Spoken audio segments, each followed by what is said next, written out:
Hello my dear students, ಹೇಗಿದ್ದೀರಾ ಎಲ್ಲರೂ? Welcome to Pallavi tutorials. ಮಕ್ಕಳೇ, ಪ್ರಥಮ PUC ವಿಷಯ ಕನ್ನಡಕ್ಕೆ ಸಂಬಂಧಪಟ್ಟಾಗೆ 2026ರ ವಾರ್ಷಿಕ ಪರೀಕ್ಷೆಯ ಪ್ರಶ್ನೆ ಪತ್ರಿಕೆ ಒಂದು ಇಲ್ಲಿದೆ.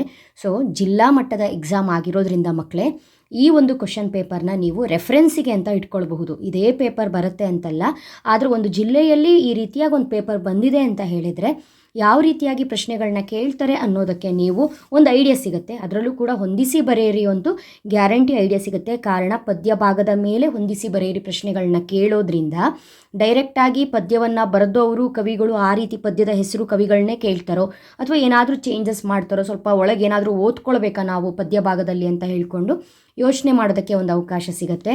ಸೊ ಇದು 2026ರ ಫೆಬ್ರವರಿ ಪ್ರಥಮ PUC ವಾರ್ಷಿಕ ಪರೀಕ್ಷೆ ಉತ್ತರ ಕನ್ನಡ ಜಿಲ್ಲೆದು. ಓಕೆನಾ ಮಕ್ಕಳೇ? ಮೊದಲಿಗೆ 10 ಬಹು ಆಯ್ಕೆ ಪ್ರಶ್ನೆಗಳನ್ನ ಕೇಳಿರ್ತಾರೆ. ಸೊ ಇಲ್ಲಿರುವಂತಹ ಪ್ರಶ್ನೆಗಳಿಗೆ ಉತ್ತರವನ್ನು ಹೇಳ್ತಾ ಇದ್ದೀನಿ. ನಿಮಗೆ ಓದ್ಕೊಳ್ಳೋದಕ್ಕೆ ಹೆಲ್ಪ್ ಆಗಲಿ ಅನ್ನೋ ಕಾರಣಕ್ಕೆ ಯಾವ ಪದ್ಯದ ಮೇಲೆ ಯಾವ ಗದ್ಯದ ಮೇಲೆ ಪ್ರಶ್ನೆಯನ್ನು ತೆಗೆದಿದ್ದಾರೆ ಅನ್ನೋದನ್ನು ಕೂಡ ಇಲ್ಲಿ ಮೆನ್ಷನ್ ಮಾಡಿದ್ದೀನಿ. ಆಯುಷ್ಯ ಚಪ್ಪರದ ಉದ್ದಗಲ, ಯಾವ ಬಳ್ಳಿಯ ಹಾಗೆ ಮಗು ಹಬ್ಬಿಕೊಳ್ಳಬೇಕು, 9ನೇ ಪದ್ಯ ದ್ರಾಕ್ಷಿ ಬಳ್ಳಿ ಸರಿಯಾದ ಉತ್ತರ. ಈಗ ನಿಮಗೆ ಡೌಟ್ ಬರುತ್ತೆ, ಏನು ಡೈರೆಕ್ಟಾಗಿ 9ನೇ ಪದ್ಯಕ್ಕೆ ಹೋಗಿದಾರಲ್ಲ ಮೇಡಮ್ ಅಂತ ಹೇಳ್ಕೊಂಡು. ಯಾಕಂತ ಹೇಳಿದ್ರೆ ಪದ್ಯದ ಮೇಲೆ 5 ಅಂಕದ ಹೊಂದಿಸಿ ಬರೆಯಿರಿ ಪ್ರಶ್ನೆಗಳು ಬರೋದ್ರಿಂದ ಅಲ್ಲಿ 5 ಅಂಕ ಪದ್ಯದ ಮೇಲೆ ಫೋಕಸ್ ಮಾಡಿರೋದ್ರಿಂದ ಅತಿ ಹೆಚ್ಚು ಪದ್ಯದ ಮೇಲೆ ಇಲ್ಲಿ ಪ್ರಶ್ನೆಗಳನ್ನ ಕೇಳೋದಕ್ಕೆ ಆಗಲ್ಲ. ಹಾಗಾಗಿ ಸಸ್ಯ ಶ್ಯಾಮಲೆಯ ಕತ್ತು ಹಿಸುಕಿ ಬೆಳೆದದ್ದು ಈ ಕುಲ ಮಾನವ ಕುಲ. ನಕಾಶೆ ಹುಡುಕುತ್ತಿರುವವರು ಯಾರು? ಉತ್ಖನನ ನಡೆಸುವವರು.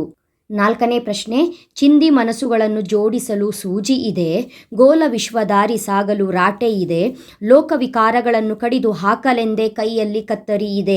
ಈ ಭಾಗದಲ್ಲಿ ಕತ್ತರಿಯು ಮಾಡುವ ಕೆಲಸವೇನು ಅಂತ ಹೇಳಿದ್ರೆ ಲೋಕ ವಿಕಾರಗಳನ್ನು ಕಡಿದು ಹಾಕುವ ಕೆಲಸ. ಬೊಗಸೆಯಲ್ಲಿ ಇವರನ್ನು ಬಂಧಿಸಲು ಕವಿ ಬಯಸಿದ್ದಾನೆ ಚಂದ್ರನನ್ನು. ಸ್ವಾಮಿ, ಸೇಂದಿ ಇಳಿಸೋಕೆ ಸಾಹುಕಾರರು ತಾವೂ ಇದ್ರು, ಒಂದು ದಿನ ಮರದ ಮೇಲಿಂದ ಬಿದ್ದು ಪಕ್ಕನೆ ಪ್ರಾಣ ಬಿಟ್ಬಿಟ್ರು.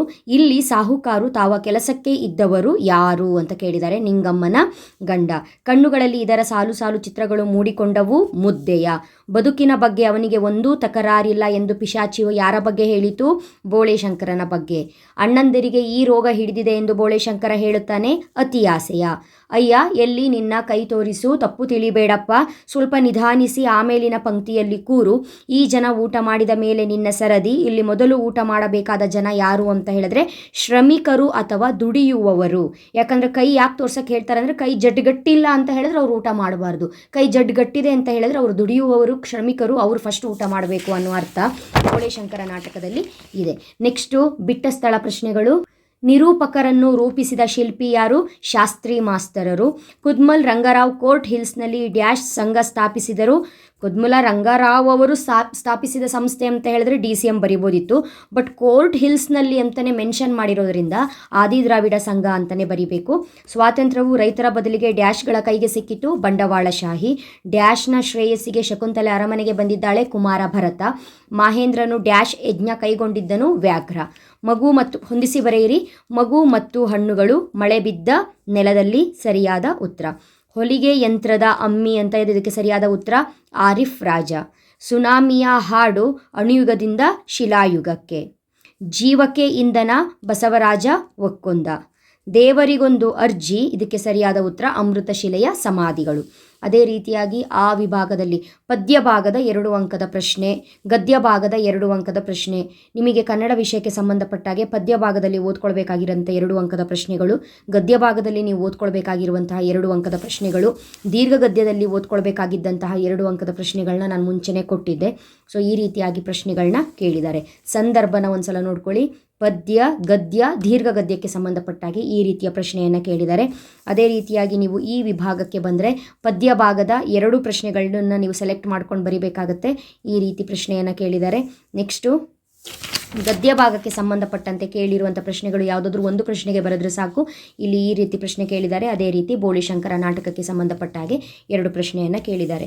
ಭಾಷಾಭ್ಯಾಸ, ಇದು ಕೂಡ ಭಾಷಾಭ್ಯಾಸದ ಒಂದು ಸಪರೇಟ್ ವಿಡಿಯೋವನ್ನು ಮಾಡಿ ಅಪ್ಲೋಡ್ ಮಾಡಿದ್ದೆ ನಾನು. ಈ ರೀತಿಯಾಗಿ ಪ್ರಶ್ನೆಯನ್ನು ಕೇಳಿದ್ದಾರೆ, ನೋಡ್ಕೊಳ್ಳಿ. ಪ್ರಬಂಧ, ಇಲ್ಲಿ ಸಾಮಾಜಿಕ ಪಿಡುಗುಗಳು, ಅರಣ್ಯ ಸಂರಕ್ಷಣೆ ನಮ್ಮ ಹೊಣೆ ಕೇಳಿದ್ದಾರೆ. ನೆಕ್ಸ್ಟು ಪತ್ರ. ಸೊ ಇದಿಷ್ಟು ನಿಮ್ಮ ರೆಫರೆನ್ಸಿಗೆ 2026ರ ವಾರ್ಷಿಕ ಪರೀಕ್ಷಾ ಪ್ರಶ್ನೆ ಪತ್ರಿಕೆ. ಮುಂದಿನ ವಿಡಿಯೋದಲ್ಲಿ ಮತ್ತೆ ಸಿಗ್ತೀನಿ. ಅಲ್ಲಿವರೆಗೂ ಚೆನ್ನಾಗಿ ಓದ್ಕೊಳ್ಳಿ ಮಕ್ಕಳೇ. Thank you. All the best.